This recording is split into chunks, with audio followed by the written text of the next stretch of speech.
How you doing, Victory Seekers? You're watching Onward with Onrie Live, and I'm your host, Onrie Kompan. Today, we got an awesome guest. This dude has had his hand in some of the biggest licensed properties you have ever seen and experienced in your life.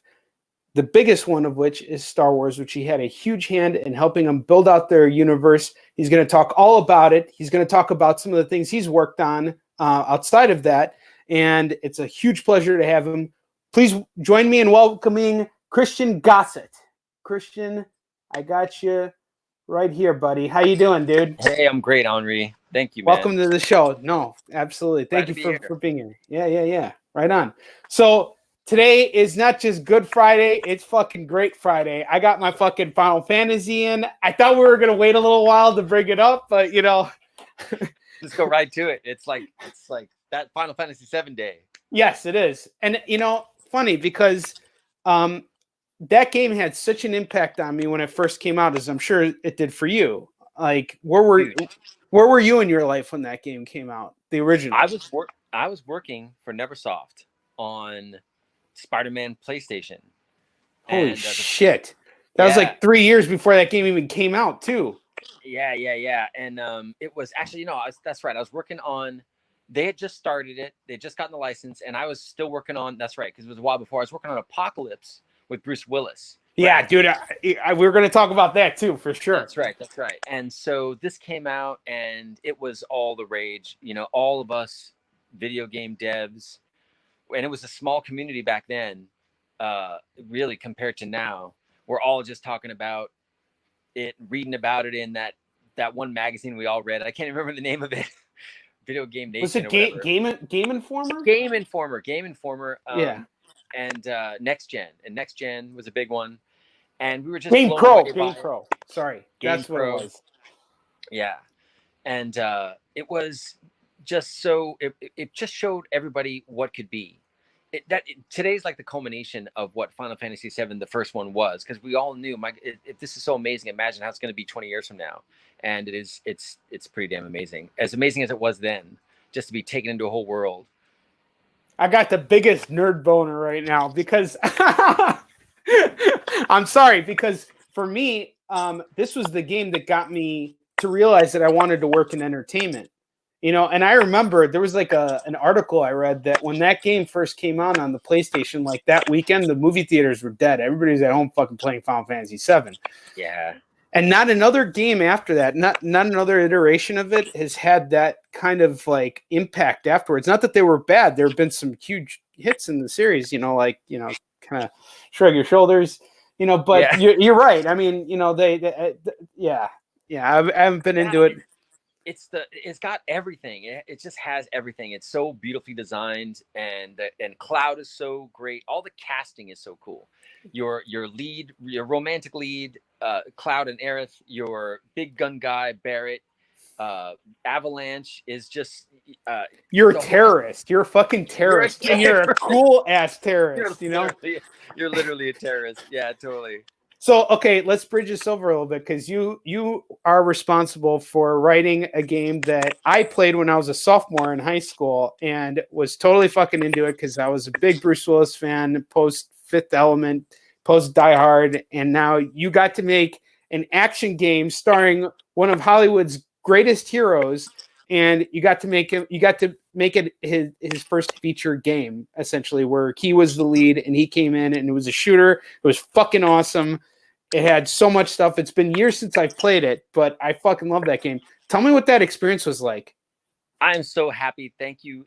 It's so great to know that someone loved Apocalypse, because, it wasn't the hit that we wanted it to be at the time. We were thinking this was the first video game. We were bringing an A-list actor to the PS1, and we thought that was going to guarantee just open every door, and unfortunately production ran a bit long. And on the inside of something, as I'm sure you know, and as sure as a lot of your viewers know, on the inside of something is a much different experience than on the outside. So that was a tough haul for us, and it's great to hear you enjoyed it. And it was a blast. It was. I always like to give the reality of a situation, because I feel like it's a responsibility to young artists to know what they're getting into and to know what to expect when their dreams come true, when they get that job. So it was, I went to I went to Apocalypse from a game, Pitfall 3D, which was awesome fun. I Got on with remember a that great too. team. Apocalypse was the team, for those of you who enjoyed Mech Warrior on the PC. Any PC gamers that remembered Mech Warrior, Apocalypse was the same creative lead. Chad Finley, lead design, John Spinelli as the project lead, Danny Matson as the art lead. Real great, 3 great guys who went on to make a lot of great games. A couple of them are retired at this point, but yeah, at the time that was like the dream team to be on. And so to get that tap on the shoulder to join that team was something that was very cool. I knew I was doing solid work because they were like, dude, you got to be on Apocalypse. It's a great team to be on. And that engine, the Apocalypse engine, ends up becoming the Tony Hawk engine. So if you loved Apocalypse, you did a lot to support the making of Tony Hawk. That's so cool. And I didn't even play Tony Hawk because that was never my grind, you know. Me too. But I appreciate it. But I will tell you what I did play was Spider-Man, and that, my friend, got me back into comics. Because Wow. I was exclusive. Like when I was in high school, I had this like period where I didn't read comics because things just got really lame around that time. It was like it was when the Clone Saga and Spider-Man went on for too long, and I was always avid Spider-Man fan. But One then of my favorite parts of Deadpool 2 is when they make fun of that era. yeah, exactly. Right? That dude with the ponytail. Yeah, that's right. That's right. I forgot about that. That was amazing. Yeah. Deadpool 2 did so many things right. But going back to what I was saying, like Spider-Man in particular, that game got me back into comics. So it's kind of like, it's interesting. Like, and it was all the little nuances. I mean, obviously that franchise has gone a long way since, like the PS4 version of it, but which is kind of not unlike what we're seeing right now with Final Fantasy. It's like when you look at your original game, if that never came out, if that was never done, there'd be no platform for what we see today. And Final Fantasy VII really did push so many boundaries. Oh man, you're right. It had everything. The villain was great. The story was great, and it's a multi-layered story. There wasn't just one love interest. I always saw Tifa as the love interest. Tifa, yeah, sure. Tifa. Yeah, Tifa. for sure. The hometown girl. Yeah, that's a girl really I would have picked anyway. right? The smart money. Yeah, exactly. Spider-Man. Getting back to Spider-Man PSX, that was a lot of fun. That was a great team. The secret to Neversoft was this just an amazing team, and Joel Jewett at the lead. He really taught me about what leadership is from the executive level. That was a guy who knew how to run a company, knew how to inspire loyalty, knew how to handle his people, knew how to manage a situation, knew how to work, never worked down to you, and always made you feel like you were supported when he was going upstairs to talk to those guys. Just a list #1 example of leadership for me. I was in a really, really tough spot when I started working for him, and he helped me out immediately. Just a great guy. You run into a guy like Joel Jewett, who ran Neversoft and was really responsible for all of its success from the leadership perspective. That was why Spider-Man was so good. And the reason why I go into him so much is because whenever you see a game that's great, you're probably looking at a great team above the line. Above the line, meaning those guys who were really making the big decisions. It was his decision to have play mode, kid mode. It was one of the first and only games that ever had kid mode, which is just you could swing around like Spider-Man with no fear, because his son was really young at the time. And he said, hey, you know what? I just want a mode where I don't have to worry about getting shot or getting blasted I just want to swing around the city. And we were like, but that's just like meditation. You're not doing anything. No video game had ever done it. And so he said, yeah, we're doing it. And we're like, okay. And as a result, we had to make the city more interesting. We had all these, a great decision has repercussions. And that was such a great decision because it had repercussions for the whole game. And I was asked to co-write the script with Chad Finley and work with him on all the story elements of it. So that was my first heavy storyboard gig in games. I was writing on Apocalypse. I wrote a lot of Bruce's dialogue, and then another writer came in after that. But I was set the foundation. And then on Spider-Man PSX, Chad and I wrote everything, and I storyboarded every frame of that, which was a blast. So now we have heard about what you have done. Let's hear about what you're doing now. So what's this in the background here? Tell us all about it. Yeah. So in fact, it was my time in video games. was I had done comics at 19. My first job as professional comic artist was 19 years old. Here's it. Here, dun, dun, dun. God, it looks beautiful. Absolutely. It's got a very Final Fantasy VII feel to it. It does, doesn't it? Yes, it does. I was literally like playing the games. I was doing the pitch package when I was a kid. Awesome, man. And, and I had done comics at 19 and really had a great time, but then went into video games, and video games taught me a lot about storytelling. And also I was like, why are we making comics with the technology of games? Why aren't that ship behind me in there? In fact, the whole environment is built in CG on 3D Studio Max. And I tried to pitch this to several comic companies. I'm like, look, you can build Gotham City, you can build Metropolis, you can build the Batcave, you can build all these settings, and then you can just do renders of those settings and just have the artist do the characters in those settings.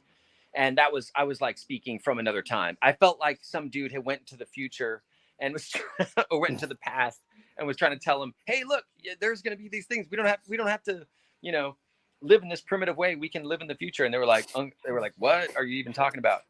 So I was like, okay, man, I'm really gonna have to do this myself. So I got together some money. This is the late 90s. And so no crowdfunding. I just had a good friends with money and put it together. And we published this with Image. We're going to publish it at Dark Horse at first, but this was my first time owning my intellectual property. And I wanted to kind of wrap my head around every good, bad, and ugly thing there was to wrap your head around when you're running your own intellectual property, as you know. So we basically did the Image / self-publishing route. And Image was great. Jim Valentino was EIC and couldn't have treated us better. It was a great time to be doing it. And no one had seen a book like ours before. No one had seen that kind of cinematic feel on the comic book page like we had. And it took us a year of R&D to get the look right. Fortunately, there were some artists in Japan that were doing some early composites, as we call them now, integrations with a CG environment, but a hand-drawn character. At the time, there was no ZBrush, there was no Mudbox. So character modeling was really it was in its infancy. So I decided that I would pencil all the figures and give them as much volume as possible, and then 3D all the vehicles and environments. And it's a military story anyway. So your vehicles and environments in a military story are a lot of the time repetitive, like in a video game. You use the same stuff over and over, relight it, show it from different angles. You gotta relate to it, right? Yeah, exactly. But the characters would be drawn traditionally. And so we kind of tune shaded all the 3D and gave the characters as much depth as possible. And they met in the middle in a really nice way. And we were a huge hit right away. Marvel Joe Quesada called me and offered me a job. DC wanted to buy the Red Star. We were number 2 in the nation in reorders our first 2 issues, above everybody, above number 2 in the nation. I'm talking about on the diamond list, above Superman, above Batman. That's incredible, considering that it's still an independently published book, meaning outside of Marvel and DC. Yeah. To get that high up does not happen often. If you go in with your own comic and you think you're going to get there, it's you have to have the right. It's like what you said earlier about leadership, and what works so well about video games is when everything comes together. The result is everybody coming together for the common cause of the final result, the final package. True. Yeah, it's true. And we were a team. We were a gang. We all lived in the same area. We all hung out together. It was very much that kind of a gang mentality. And we were very proud of the work, and it did great. And so we ran on that momentum for a long time. And the Red Star is basically a story about it's a world where magic for them is as normal as electricity is for us. It's just something that they have in their lives. Yeah. And what very, very few people know is what is the source of that tech? What is the source of that magic? And the heroes discover this. And once they do, they realize, this is a horrible, horrible secret, and we have to do something about this. And so the source of the magic is that human souls are not free after death. They're contained in this artificial damnation. The elites of the world have figured out how to imprison human souls after death and extract from it this energy that we see as death.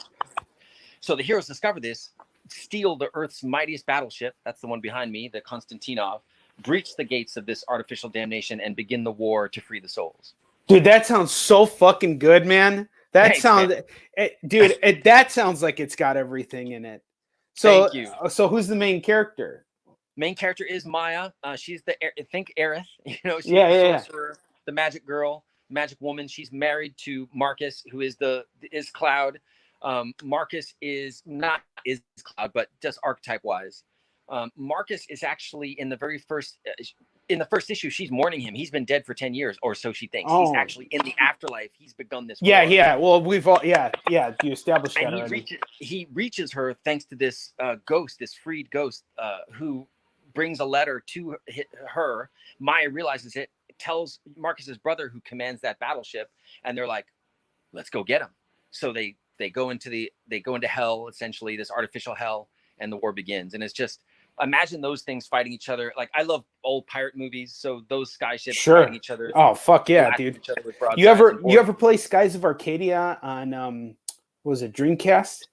No. Like where you had the ships in the sky. It was an RPG. No. It was turn based. That one was. I missed that. Yeah, I got about like halfway through it because it got really fucking stupid hard after a while. Really? And, you know, yeah, but I liked the feel of it. I mean, you were basically like a sky pirate. You know, they had the ships flying in the skies and everything, and it was badass. And you'd like get into like these. What's that? It's a drag. I missed it. I was playing Soul Calibur. I was like. Dude, that game was the shit too. Fucking Soul Calibur. Yeah. You know what?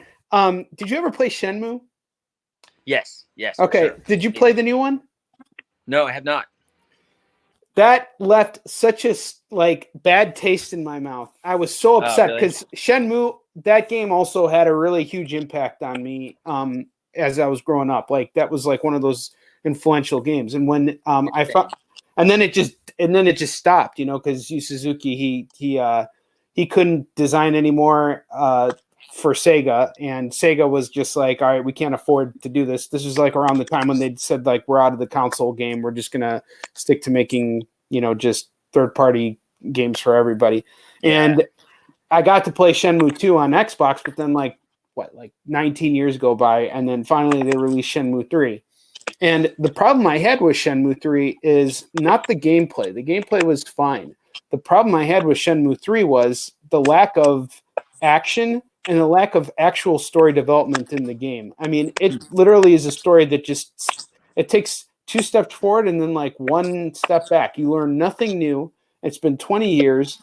I don't mind that they had ambitions to keep the game going because Suzuki wanted to make it like 16 games originally, which, you know, I think is kind of like, that's maybe not just overly ambitious, but almost kind of like arrogant in a way to be like, you know.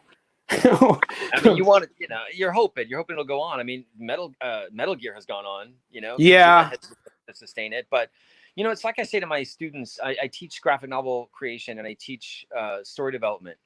And I keep telling them, you got to have input. You got to be able to get objectivity about your story to know and avoid those pitfalls that you mentioned that Shenmue 3 went through, which I didn't play, so I don't know. But I do. It sounds very familiar. It sounds like they were too much in their own thing to be able to take a step back objectively and look at the story and learn from it. You know, even it's possible for anybody to fail to recognize what you've got that works in the story and what to replicate and what not to replicate, or what's really cool once and not every issue. You know, Stan was very good at that. I went back and read the original Spider-Man stories with him and Disco. He was so good at that. It's one of the reasons where he should get credit for. You know, even he was writing very loosely, as we all know, and then hand off the artist. The artist would do amazing jobs making that into art, and then he'd get it back and he'd tie it all together. And one of the things he was so good at was he had these principles. And I'm talking to a friend of mine who knew Stan really well to try to get as much Stan wisdom published as possible, because a lot of he did write a book, How to Write Comics, and I'm reading it right now. Because I was actually watching the video, the Marvel way to make comics, or what is it? The Marvel. They had him and John Buscema did this book, and then there's an actual video you can watch on YouTube, which is phenomenal, and he even has his Stan, his Stan quips in there, which just really make you want to learn from this guy, even though he's not trying to, even though he's trying to teach you, you know.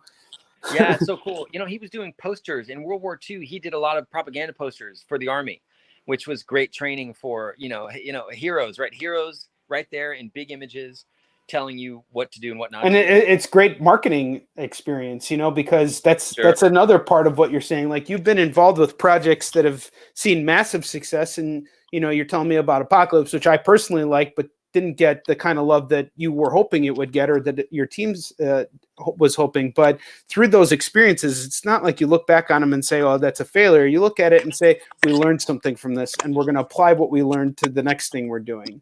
Absolutely. And for those of your viewers who are getting ready to launch their universe, you know, the thing is, start small. You know, I know firsthand what it's like to go out big. And I was able to do that. If I could go back, I would still do the things I'm about to say, which is start with short stories. You now have online distribution. You can learn slowly and bring people with you as you go. You know, you look at even an Instagram artist who you love, you look at their current posts, you know, Mary Dimry, or, you know, Lois, or all these amazing artists. You go back to their earliest posts and you can see the progression. And it's wonderful to see that. Well, your fans will do that with your story as well. Write those stories, post them. Just do little tiny moments that tell us about your lead character. Tell us about where she comes from. Tell us about where he comes from. What was the villain doing when he was younger? Do all this wonderful stuff. Grow it like seeds from the seed, and just post it in whatever format that is comfortable and easy for you to make a habit of, and then let it grow. And you'll do it without having to blow it out and make mistakes that you wouldn't make, because you've grown it organically, as opposed to going out big. I could go out big at that point. By the time I launched Red Star, I was in my late 20s, and I had been a professional since I was 19. So we're talking about 10 years of professional experience, making stories, making huge mistakes. If I showed you my first stories from when I was 19, I got published professionally at 19. If I showed you some of those pages, I got to send you links. And maybe we'll do a follow-up, because you'll see like panels with just one character and then just full of writing, you know, full of text, just monologue, just full on monologue. But by the end of the series, you see me learning about, oh, wait a minute, how to pace, how to show all this stuff, and how to get a story right, how to make it look like in a way that's appealing to people, and that people can follow it along and get into the characters. And this stuff, none of it's automatic. It's all learned. Even if you're a great storyteller, you still have the tools of the medium that you have to learn. And that's where the input comes from, and that objectivity. Like, step back, look at enough stuff. Why does my stuff not, you know, look at your stuff and say, why does it not read like that stuff I love so much that inspired me to do it in the first place? You know what I'm psyched about? Webtoon. Webtoon is really interesting. Yeah, well, that's been a big deal. Unfortunately, I haven't been able to take advantage of it, because our format for Yisun Shin is more like spread-based. Like, we work digitally, but we work for print. And it's not so easy to convert everything, because, you know, just how it's set up. But I'll tell you this, it opens up so many opportunities. But I wanted to kind of piggyback on what you're saying about starting small, because I agree with that completely. The way I even approach writing Yisun Shin is scene by scene. And when you're doing that, you are starting small and you're trying to build to something that's much bigger. And I try and I got a couple clients right now who I'm editing stuff for, and this one guy, he's got a great script, and you know, he's finally starting to hone down. And I told him, start with little scenes. You know, his original draft was like a 50-page comic script, which is really long for a comic script, because you're going to have an artist draw for 50 pages, and it's got to be engaging stuff. So he was totally open to the idea of, you know, tightening it. But now I just really want him to like hone in on just like one scene, focus all your attention on that one scene, build it into something that you can be proud of, and then build on the next scene, and then find a way to connect it all. That's how you do it. For sure. And Alan Moore said that too. He's like, you know, everybody wants to launch into their galaxy spanning epics, but he says, look, Watchmen, I would never be Alan Moore. No one would know my name if I hadn't started for 2000 AD writing short stories and learning, oh, this is how a story works, learning all those just fundamental things you need to know before you can really go pro that way. Yeah, for sure. So we were kind of going on about, because I forgot to tell everybody how we met. We met through Russell Nolte's WannaCon, and Russell's going to be a guest on the show next week, and I'm really looking forward to having him. One of the best experiences was that I got to connect with you, Christian. And while we were, yes, thank you, I appreciate that. During our conversation on that panel, we talked about you know, what the life of a freelancer is, and it's really like this Ronin lifestyle where you go in and you join other people's battles and you help them fight. And, you know, it's been a really rough transition for me with the whole COVID-19 situation because of the fact that Eastern Shin is no longer my solo operation. I have to branch out and do this. And it was honestly during that conversation that you implanted that mindset into my head. And I'm like, oh, okay, cool. So I started hitting up other people that I had been kind of like mentoring already and just telling them like, you know, I got time to edit right now. And, you know, I'm a fucking Ronin. You want me to come and fight your battles with you? I'm fucking in. And I used that and I actually got work doing it. And it's really amazing. It's been eye-opening for me in a lot of ways because now I'm learning from other people. Even if I might have more experience than them, there's other areas that I don't have as much experience in that I'm learning from.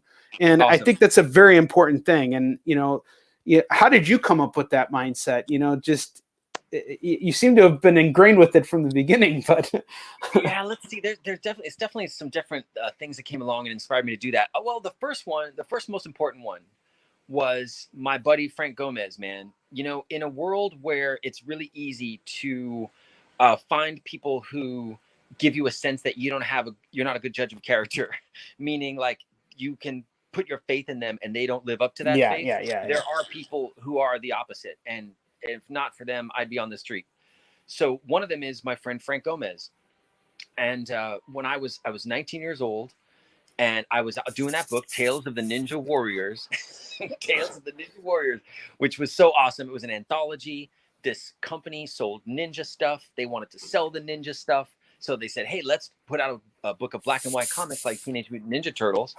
And in between the ads for shurikens and blow darts and all kinds of illegal shit, we'll have these ninja stories inspiring the kids. Oh man, I want to be a ninja. I'm gonna throw this shit at my little brother. So I wanted this book to do well. I was making more money than all my friends who've gone off to university, and I was like a published artist at 19, internationally published. So I was like, man, this really has to keep going. I saw our sales, and our sales were not great because black and white comics back then didn't sell that well. But it was really cool, and I wanted to keep going. So I just took it upon myself to find other artists that I could bring onto the book and like step it up. One of them was Francisco Gomez, and Frank was in my neighborhood. He, like me, didn't have the money to go to art school. So he was wondering, what the hell am I going to do? Am I going to have to just go get a job and forget about this whole art thing? So I met him thanks to a common friend, Tone Rodriguez, who's still a professional in the industry. He's had great success. The best artist in our neighborhood was Tone. And Tone said, I know a guy, Frank. Tony Rodriguez? Tony Rodriguez. Okay. We were across from each other at a convention. He's a fucking hilarious guy. One of the best. He's awesome. Very good heart. Yeah. Dude, big old heart. Great guy. And so he introduced me to Frank. And I got Frank a job. And because Frank was just next level. I mean, he was using airbrush. He was like all in his little bedroom studio back in deep North Hollywood. And I was like, man, I'm going to get you on this book. I got him on the book. I wrote a story. He drew it. It got published in the anthology. People loved it. He was a regular. They did a spinoff book. He was featured on the cover of that spinoff book. Got him started. And he always remembered that. And he's the one that got me the job doing Tales of the Jedi.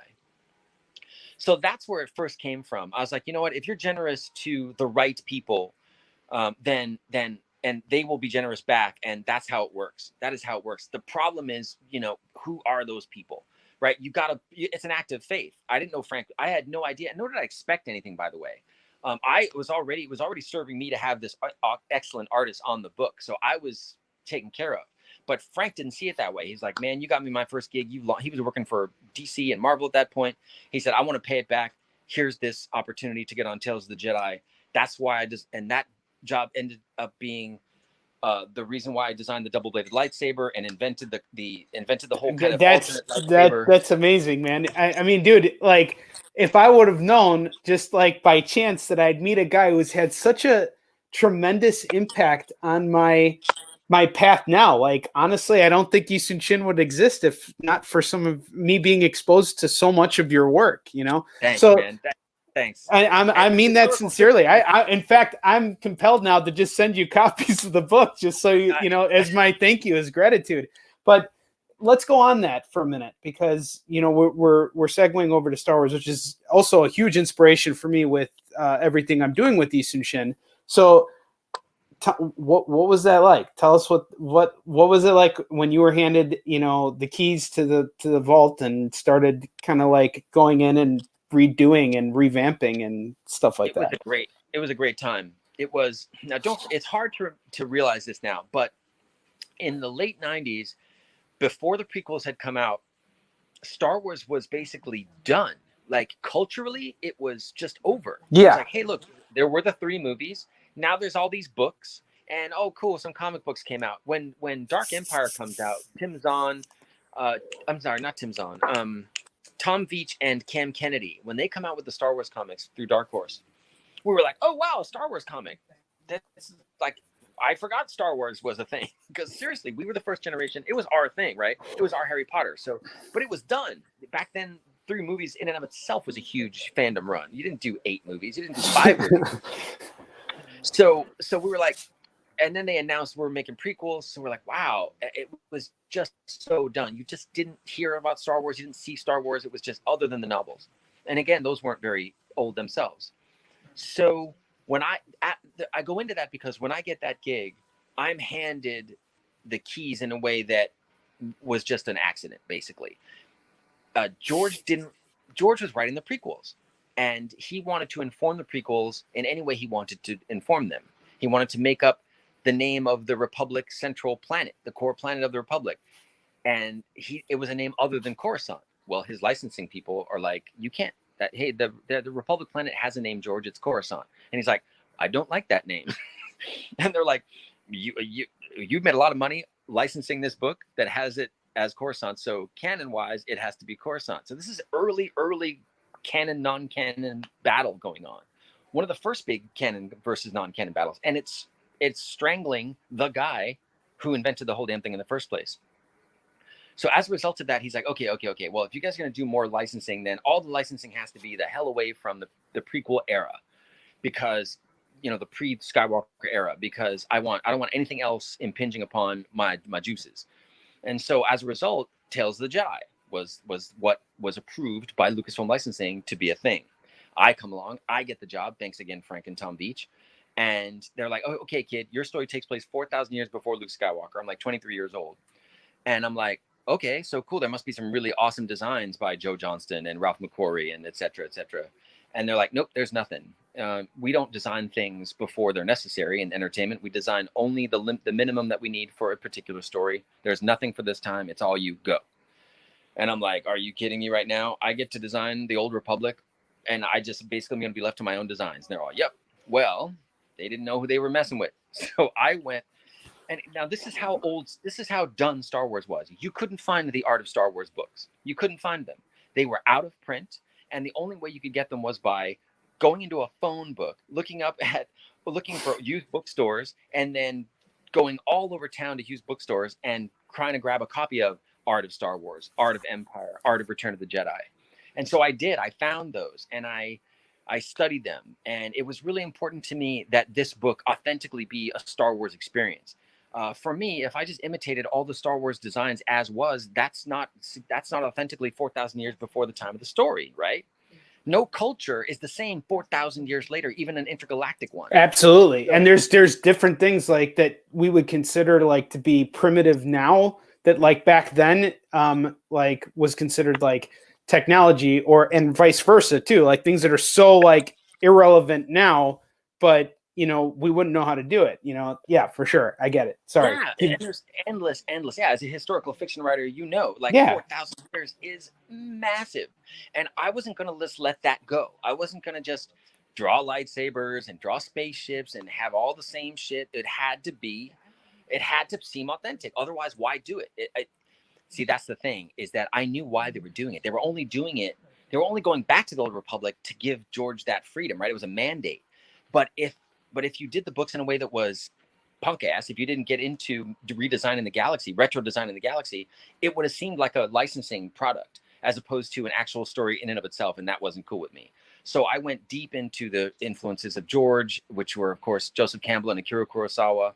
and went really into those. And from that What, work, what Akira Kurosawa? I'm sorry to interrupt. What Akira Kurosawa movies were you inspired by the most? Everyone, really. Seven Samurai is still my favorite movie of all time. It's my number one. Yeah. Hidden Fortress is incredibly. I did a scene by scene comparison of Star Wars and Hidden Fortress in my sketchbook. I still have it, and the connections that are there. Whether even if they were unconscious, it's incredible the influence that it had on Star Wars. Even the conscious ones are obvious, the unconscious ones are there as well. Of course, the most obvious one is starting with the lowest of the lows, starting with the droids, the servants of the people, just like Hidden Fortress does. They're the narrators, yeah. The narrators, yeah, and the through line through the whole thing, it's really great. It's a very Charlie Chaplin thing, right? Go to the weakest person, and that's your POV, as opposed to the prince or the king or someone cool. And that's a really, really wonderful and fresh perspective, et cetera, et cetera. But for me, the thing was, okay, one of the things that can really signify that this is 4,000 years before Luke Skywalker is that the Jedi are not these space cops that they would become. I was always really, really into maintaining that whole rough galaxy Western thing. And, Han does shoot first. And Obi-Wan Kenobi does chop a dude's hand off for being disrespectful. These are tough, tough people in a tough galaxy. And so they would be from disparate cultures. And their lightsabers would not be just all flashlight-looking things that a blade came out of. I put one on the end of a pole arm. I put one, I did a bow and arrow one. I did a double-bladed one. I did a curved-handled one because, again, the curved handle comes from, legitimately, I had a Twi'lek Jedi, right? And so I was like, okay, and I read the backstory on the Twi'lek planet, and I was like, okay, well, his lightsaber is going to look like the natural blade of his people, which I gave him these cool curved handles. In the canon, in the fandom, in the backstory, not the fandom, I'm sorry, in the canon, they're from this horribly harsh world, Ryloth. I wanted to do a Ryloth story too. And Ryloth's incredibly harsh. They have these heat storms. And I thought, how cool if these heat storms acted with these natural rocks, these geodes, and became this incredibly hard material that they would make swords from. And that they had curved handle swords, very katana-like. And that's where the curved handle lightsaber came from. The double-bladed lightsaber came from that as well. It's like you have to have different weapons. You have to have different. The samurai did not just use a katana. No, they did not. Yeah, they did not. And the lightsaber is obviously a metaphor for a katana. Therefore, 4,000 years, boom, and it worked. It worked really, really well. That is so fucking cool, man. That's literally taking free reign of something and you combined all the right things too, because the Wild West is the perfect kind of like setup for that, because it's like you're dealing with, and it's not really like the audience is obviously not supposed to feel it because you're doing an intergalactic space, thing. So, obviously it's not set in this like the Wild West as we know it today, but it's sort of like the backdrop. And I think it's very important to look at different things, even if you're like a genre writer that's sticking to, say superheroes. There's no reason why you can't take stuff from Westerns and, bring that into your story. Like Old Man Logan is a Western, like very much so. Yeah. Perfect. Yeah. I mean, Han Solo's vest is literally Gary Cooper's vest in High Noon. There's these elements. Favreau gets it right perfectly in Mandalorian. Oh, absolutely. The best Star Wars we've seen from Disney so far. Oh, absolutely. Hands down, it's been fucking great. I loved it. Right. And especially that episode that Toddy Waititi did. The one with the banter with the stuff. And that's another thing too. You brought up Stan earlier, and I think Stan has been mentioned more than once on this show. But the one thing that Stan always knew how to do is he knew how to laugh. He knew how to laugh at his own faults, and meaning he could use his own characters to display those faults. It's like, and that's what Toddy did so well. Toddy. I just don't want to fuck it up the wrong. What is it? Taika. Shit, I did fuck it up and didn't even realize it. I spent a lot of time in New Zealand, so. Oh no, for sure. Oh, you did, huh? Okay, well, that's it. Dude. It looks like we're gonna need to have you on multiple episodes. I thought that was like a weed leaf for a minute. Silver leaf, silver fern, baby, silver fern.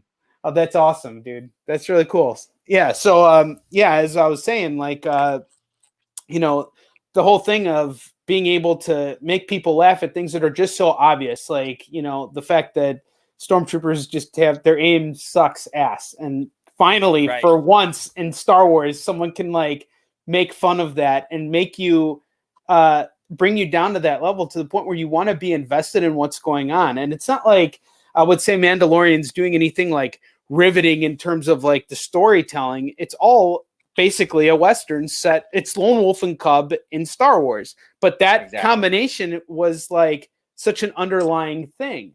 It's not like, yeah, go ahead. You have something really, I want to share with, I want to make sure that your viewers who haven't necessarily taken the path that you and I have taken yet. Sure. Like you hit upon another great point. It's simple.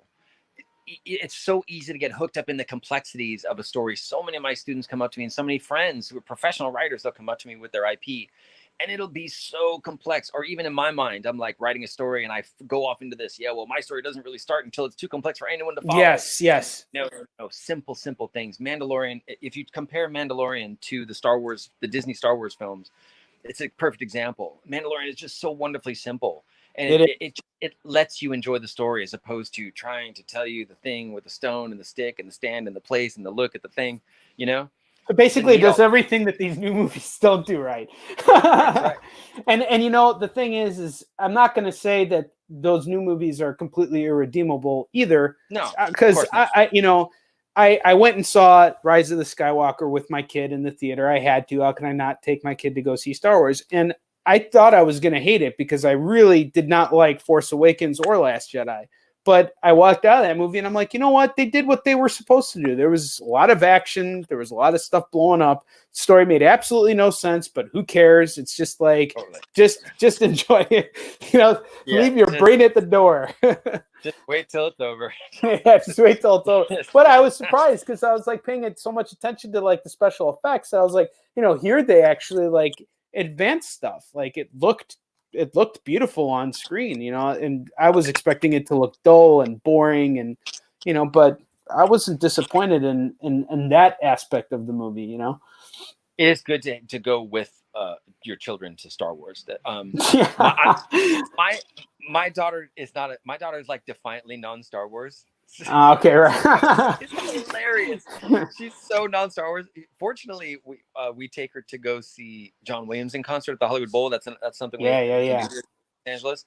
And so she loves the music, but the movie, she saw the first Star Wars and was like, it was just too intense for her. Maybe she'll come to it later on, but I love the irony that my daughter is like, I have one of the few kids that's like, Star Wars my ass. She loves Harry Potter. She's totally a geek. She's a big reader, loves books, and very, very literate, but Star Wars is not her thing, man. It's hilarious to me. I think that's the case with everything. You can't always make everyone happy. And that's something that you just kind of have to, say, fuck it. You can only do your best, right? I think she picked a great time not to be a Star Wars fan. Yeah, she did. Yeah, a lot of people are on that bandwagon with her.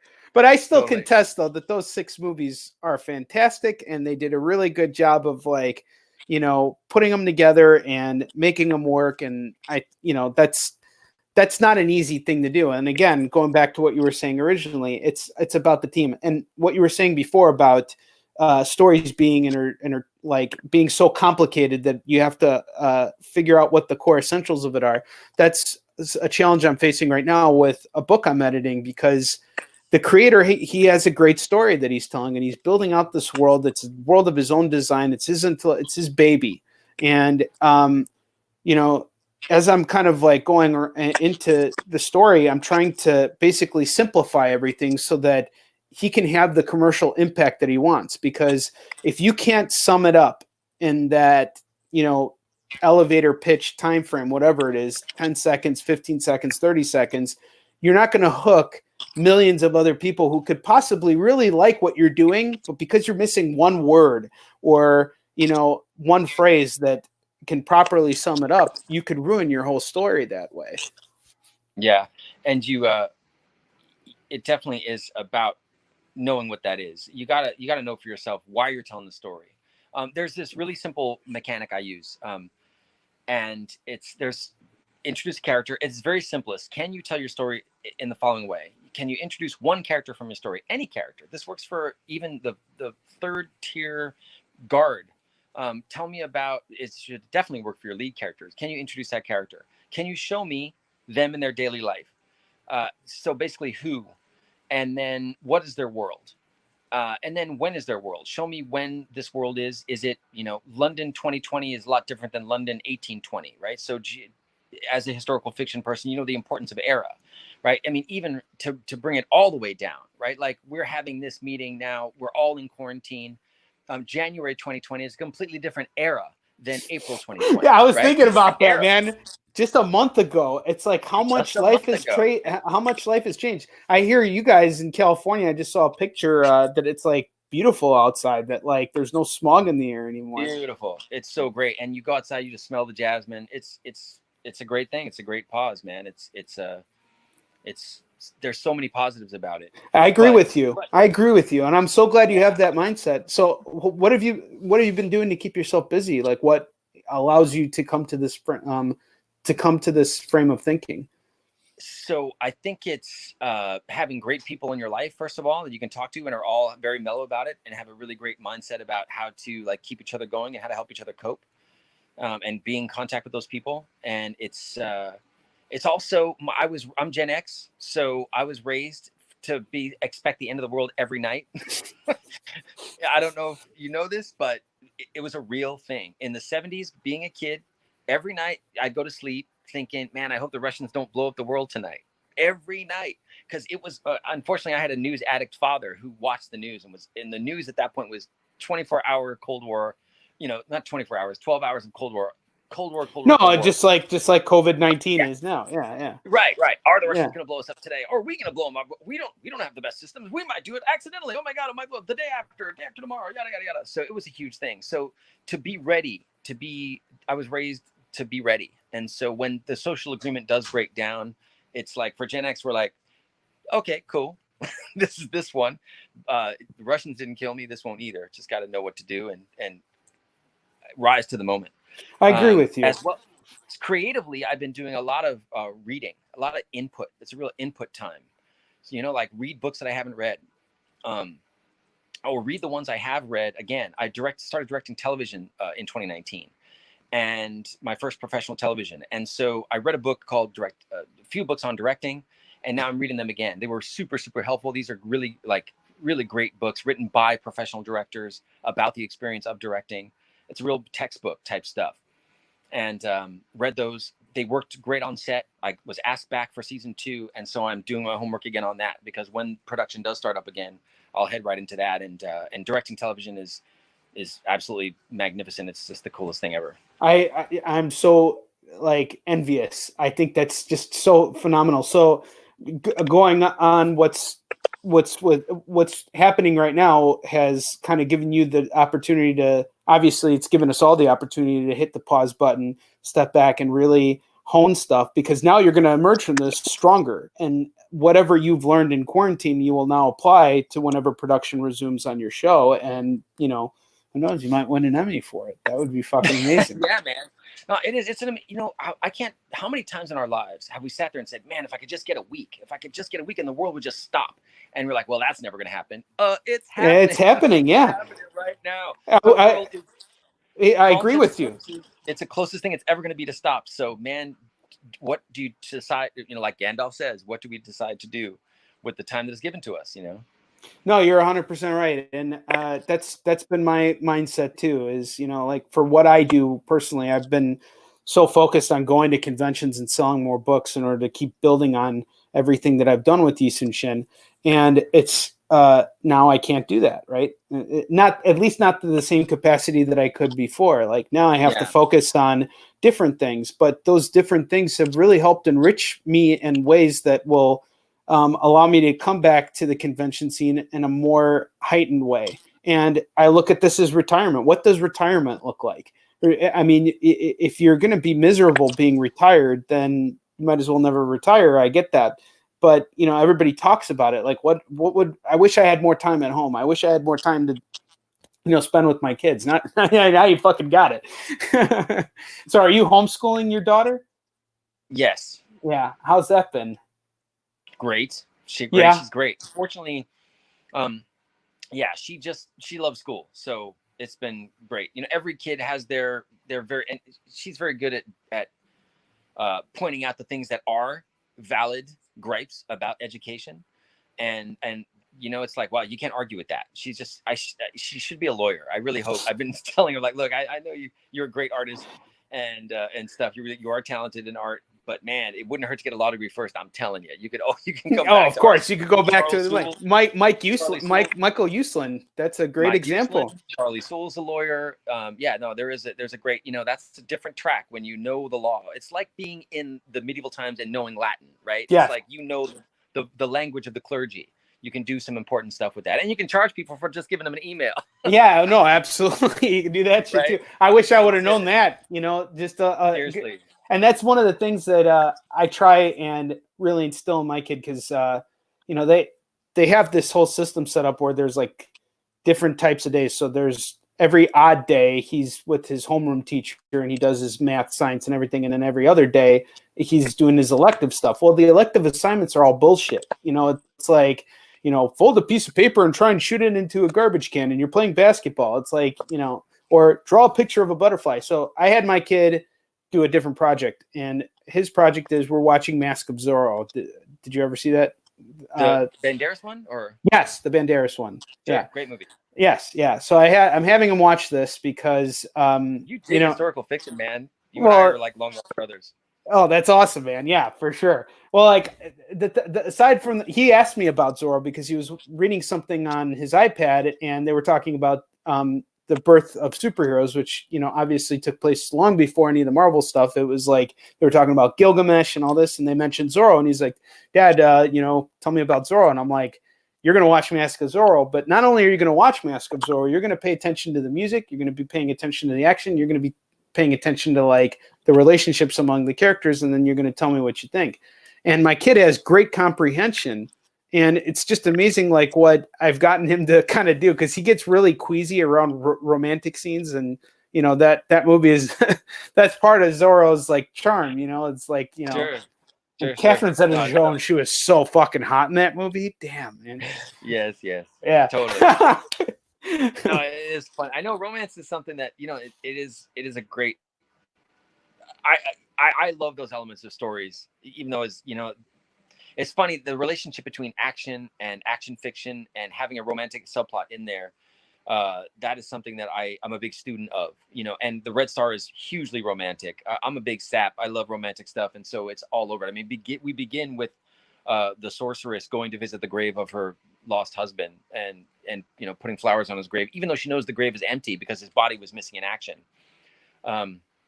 But then she realizes, of course, that he's not dead. But yeah, so. But even the premise of that is so fucking badass, because it's like, yes, they've been separated, but like, yeah, he's dead, but he's not dead. He's enslaved, and like they're coming together to like this. It sounds really great. I actually want to pick it up. So what's the easiest way for me to get your book?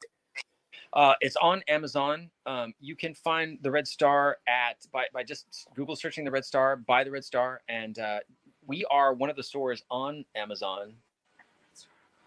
And you can also go to theredstar.com, which I got that domain way back in the day when domains still happened. I wish I would have got wine.com. The Red Star. You're gonna flip that shit like you flip houses, man. Just totally, man. That just drives me fucking wild. The fact that you could have like a domain name that's so simple, like abc.com, and like it could be worth millions of dollars. That's a racket I couldn't get. Crazy gold rush, dude. It lasted like a minute, and then but some people really they were ahead of the curve on that one. The redstar.com is where you can buy the books. They're all there, and as soon as we're all back out for now, that's the place to look at it, because God knows when we'll be out and about again. Christian, do you make convention appearances often? Yeah, totally. In fact, I was just starting to. My good buddy Jim McLaughlin, who was at Wizard back in the day and worked at Top Cow for a while, and is the founder of the Hero Initiative, which is my favorite charity because it helps old comic book artists, the guys who invented the Marvel Universe. You know, we're very, very vital to it. Who don't have, who are no health insurance, no nothing. You know, he helps them out. You know, they've been stolen from their whole lives, and Hero gives back. So it's an amazing charity. Jim is actually a broker. He's a booker for a few of us, Howie Chaykin and Roy Thomas, all these wonderful, wonderful artists. I am also in this very, very honored to be among those guys, and he sends me out whenever possible. And so I started doing shows again. I went to Long Beach Comic-Con, went to Roanoke, Big Lick in Roanoke, Virginia. That was my last show before the plague happened. I flew out to Roanoke earlier this year and had a great time out there. Can't wait to go back to Virginia to see that show again. And there's another one, I believe, out in Virginia that I may be going to. But yeah, when it all starts happening again, I took a big break from cons because I knew how much focus it would take to break into directing. And so I took that time and directed some shorts and directed some television, and it will still be doing that. But the world has kind of changed. You can do a little bit of both. One does not exclude the other these days. So I'll be hitting shows. Awesome, man. Well, I think it's about time that we wrap everything up. Thank you so much for coming on and sharing your insight with me, with my audience. We appreciate it. Enjoy Final Fantasy VII. We'll be in touch very soon. Real quick, yeah, show it to us. Cloud is hanging. He just blew up the Mako reactor, and he's literally when we called in. Look. Yes. I remember that fucking for the demo. Oh, man, I can't wait. And now you get to see what happens next. Oh, I can't wait. I am so jealous. Dude, enjoy yourself. Have a wonderful weekend. And thank you so much again for imparting us with your wonderful insight, your positive outlook. And I hope to see you on the convention front line soon enough. We will, man. I look forward to that, and take care of yourself. Take care, man. Take care, brother. Take care, man. Yeah, thank you. Bye. Yep. Oh, all right, folks. There you have it. Christian, thank you again so much for coming on. Such a pleasure to chat with such a experienced guy who's been all over the place. And guys, I got to tell you, that's really what's been keeping me going in terms of how I've been getting through this. Is really just focusing on areas that I can improve within myself. And obviously, Christian is doing the same thing. Many other creators are out there doing exactly that right now. We're using this time to be inspired and to create and to learn from each other. And how that will impact us going forward will absolutely be a game changer. You're going to see a lot of stuff coming back in not too long a time, I predict. And the creative renaissance we're going to experience after all of this is over is going to be magnificent. No one knows what to expect when it comes to how these shows are going to be when they start opening them back up again. They might be a little bit slower, or they might be packed as ever. We don't know. But the one thing I will tell you is this: when I do get back on the convention floor, I will be ready to do what I always do. And whether there's more people there or less people there, all I can do is my best.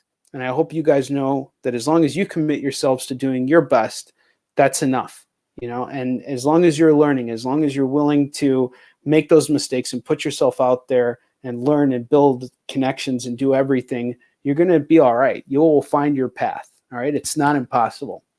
All right, guys, next week, I'm doing not just 2 episodes next week, I'm doing 3. And I got some really, really great guests coming on. I got Dan Doherty, I got Russell Nolte, and I got Christy Shin, all artists and writers in their own right. And all of them have wonderful stuff to share with you guys and with me, because, hey, I'm learning as I go. I get to be on the sidelines and asking the questions. But if you guys have any questions that you want me or any of my guests to answer, feel free to look on Facebook when I make my posts, or on any other social media platform, Twitter, Instagram, whatever, and just insert your questions in there, and I can have our special guests answer them for you right on the show. All right, folks, we'll see you next week. Happy Easter to anybody who's celebrating it, and Good Friday to anybody who's celebrating that as well. See you next week. I can't wait. Until then, onward to victory.